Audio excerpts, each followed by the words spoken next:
Good morning, Luzon, Visayas at Mindanao. Ka-coffee. Itong si Harimaw, itong si Harimaw, sorry. Nagkakamali tuloy tayo. Itong si Harry Roque, isa ito sa number one na naninira sa administrasyon ni Pangulong Bongbong Marcos. At ang kanyang isinisigaw, gusto na raw po ng taong bayan na ibalik daw po itong si Digong. Diyan sa palasyo. Paano magiging posible yun? Sabi nga ng konstitusyon, 6 na taon lang ang termino na presidente. Anyway, sige ka-coffee. May pinagsasasabi siya dito ka-coffee. Mapapansin mo may pagkasinungaling din Itong si itong si Harry Roque Tiga. I-share muna natin ka-coffee yung mukha ni Harry Roque diyan kasi ayaw niyang tantanan ka-coffee. Si PBBM ayaw niyang tantanan. Si First Lady Liza Marcos ayaw niya rin tantanan. Bakit kaya laki ng galit nito sa First Family? Dahil hindi siguro nabigyan ito ng posisyon. Anyway, pakinggan natin itong sinasabi niya, no? At i-debunk natin. Tingnan natin yung mga argumento niya dito kung totoong nagsasabi ito ng totoo o sinungaling. Kayo na humusga rito ka-coffee ha, kung sinungaling itong si Harry Roque o masyadong sip-sip lang. Anyway, sige, pakinggan muna natin para may proof tayo. Ito sinasabi niya ha. Kung bakit hinahanap-hanap ngayon ang Presidente Rodrigo Roa Duterte kahit siya merong isang salita. Hop, hop, hop, hop, hop. Ay, narinig niyo yan ha? Huwag na po tayo magtaka kung bakit hinahanap-hanap ng taong bayan si Digong. Ay, sa Malacanang. Dahil meron daw po itong isang salita. Take note ha. Meron daw pong isang salita, sabi ni Harry Roque. Pakinggan ulit natin. Isa pa. Bakit hinahanap-hanap ngayon ang Presidente Rodrigo Roa Duterte kahit siya merong isang salita. Wow, wow. May isang salita daw ka-coffee ha. Sige, totoo kaya na mayroong isang salita? Sige, tingnan natin ka-coffee. Ano yung sinasabi nito ni Harry Roque na meron daw po itong salita si Digong. Ang daming ka-coffee, ang daming sitwasyon na nag-iiba ng statement itong si Digong. Paiba-iba ito ka-coffee. Actually, si PBBM, sabi niya nga nalilito na siya, naguguluhan na siya dito sa sinasabi ni Digong kasi minsan ito yung kanyang argumento and then susunod, mag-iiba na naman siya ng kanyang statement, babawiin na naman. Halimbawa, yung pagsabi nito na nagda-drugs daw po itong si Pangulong Bongbong Marcos and then babaguhin na naman ka-coffee. I-withdraw na naman itong statement na ito. Ito halimbawa, yung video na yan, yung nakikita sa inyong screen, no? Headline yan balikan natin kung totoo nga may isang salita. Duterte tags Marcos as bangag daw. Tatandaan niya ka-coffee. Drug addict daw po si Pangulong Bongbong Marcos. Sabi ni Digong. Yan, nasa balita yan. Hindi na pwedeng ikailayan January 29 yan ka-coffee. Kaya taliwas yan doon sa sinasabi ni tawag dito? Sinasabi ni Harry Roque na balentong, no? Kasi ang bitang niya dito kay PBBM balentong daw po ito. Pero a few weeks after ka-coffee, nag-retract ito ng statement. Iba naman ang sinasabi ngayon ni Digong. So, totoo. Ganito pala yung may isang salita para kay Harry Roque. No? Sige, basahin natin itong statement naman niya ngayon. Teka lang ha. Ayaw mag-slide screen. Diyan ka lang sa gilid. Ito yung may isang salita Ayan. Uy, okay dyan. Baba ka muna. Nakikita niyo sa screen nyo, binago niya naman yung statement niya. Ex-President Duterte says he never called Marcos a drug addict. Hindi niya raw po sinabi yan, samantalang may recorded video na sinasabi yan ni Digong. Yan ang sinasabi ni Harry Roque na kaya hinahanap-hanap daw po ng tao itong si Pangulong Bongbong Marcos dahil meron daw po itong isang salita. Oy, sana all may isang salita ka-coffee.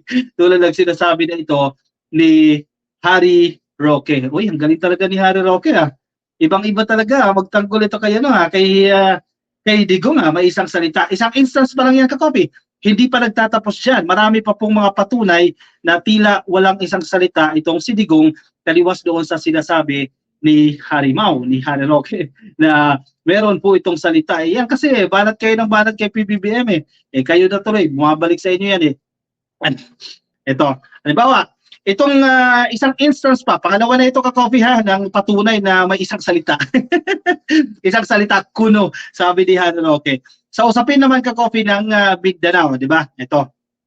Ika ba tayo mag-share? Wait lang Nagagalit tuloy sa atin si Harry Roque. Ayaw tuloy mag-share ng, ng screen natin eh.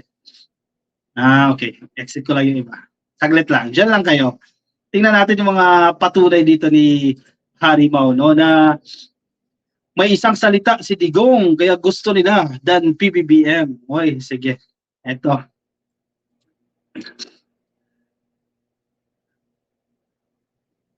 Ito naman, isang incident naman ito, 4 weeks ago. Kasi, a matter of weeks lang, nag-iiba-iba ng statement. Yan ang may isang salita para kay Harry Roque. Sabi ng Inquirer.net, headline din ito, hindi nyo pwedeng ipagkailayan. Duterte now wants separate independent Mindanao. Ito yung panukala nila, na gusto na talaga nilang ihiwalay ang Mindanao eh. Kasi nagagalit sila sa administrasyon ni PBBM para magkaroon sila ng sariling empire, di ba? Magkaroon sila ng sariling baluarte nila, kaya yan ang gusto nila, na ihiwalay talaga itong Mindanao. And then may mga survey nagsasabi, ayaw nilang humiwalay sa Mindanao. Yung mga local leaders mismo dyan sa Mindanao, ayaw din nila na ihiwalay itong Mindanao. Dahil dumadami po yung nagsusumigaw na ayaw namin sa gusto nito ni Duterte, nag-iba na naman po ng statement. Itong si Digong, again, yan ang sinasabi ni Harry Roque na may isang salita. Parang paulit-ulit sa isip natin, no? Yung bang may isang salita? Duterte takes back comments on Marcos Mindanao secession. Oy, binabawi na po ni Digong yung kanyang statement to sa kanyang plano na ihiwalay itong Mindanao. Yan ba yung balentong, Harry Roque? Yan ba yung sinasabi mo kay PBBM na balentong nag-iiba ng statement? Ano ang tawag mo dito sa paiba-ibang statement ni Pangulong Bongbong Marcos? Pangalawang instance pa lang yan. Recent lang ito ka-copy ha.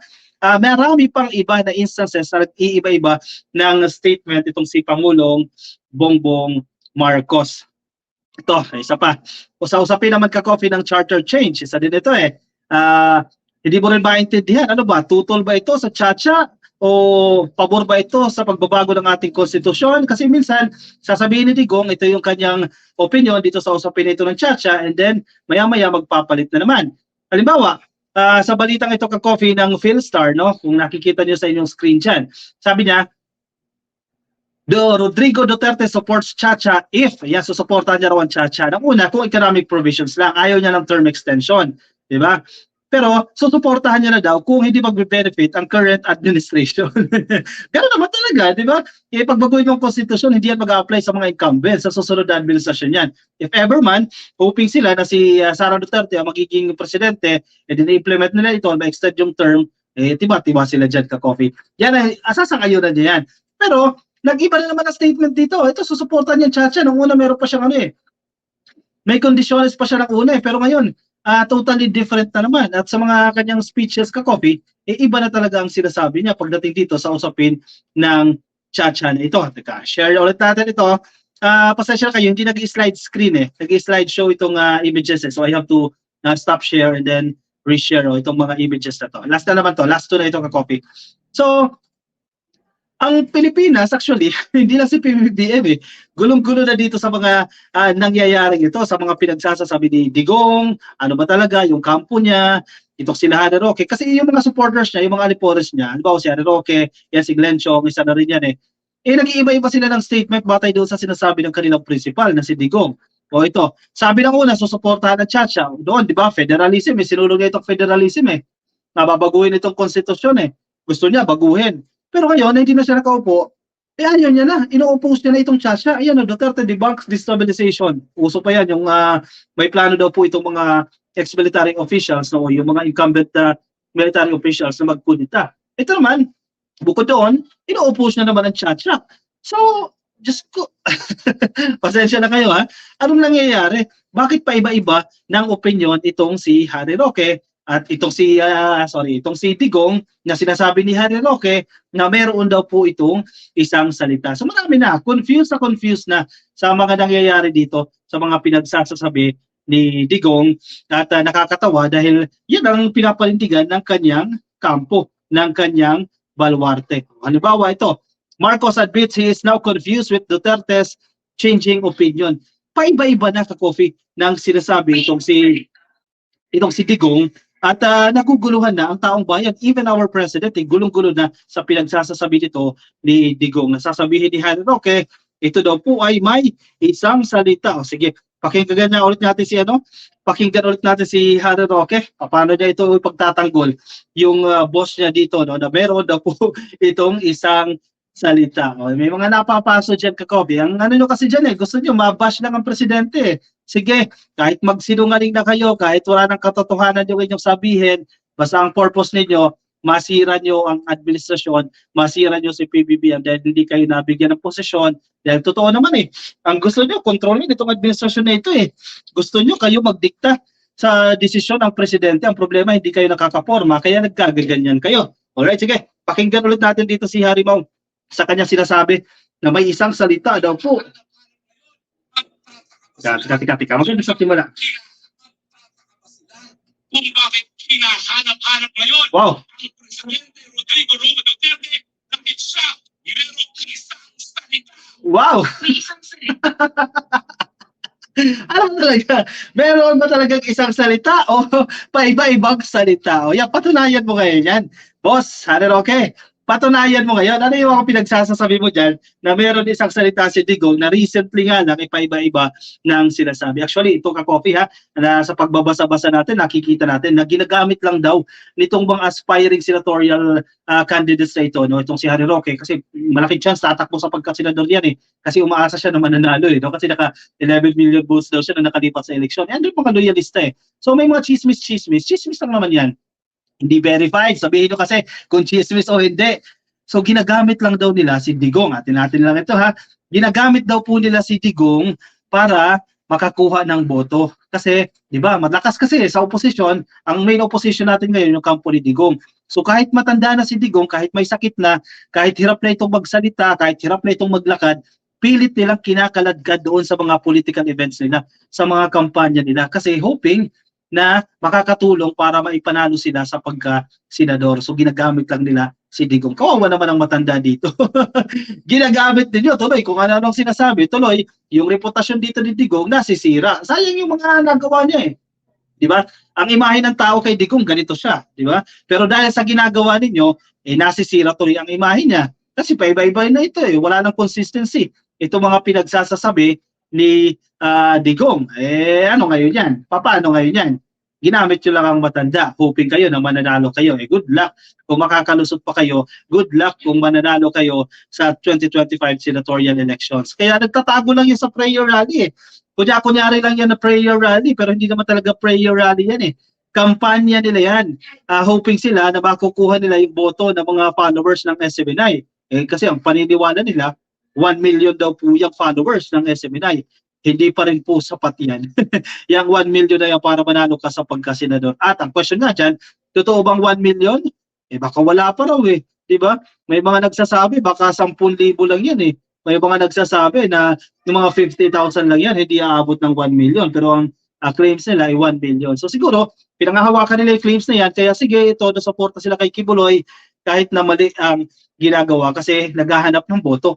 Dahil gusto nila masuportahan sila sa nalalapit na halalan. Okay, nabubulgar kayo ngayon Sinungaling pa more Ang hilig nyo magsinungaling para sirain itong administrasyon na ito. Ayan, napapahiya tuloy kayo ngayon. Ngayon, linawin explain ni Harry Roque paano nagkaroon ng isang salita si Digong na paiba-iba ng kanyang sinasabi. Alright, sige.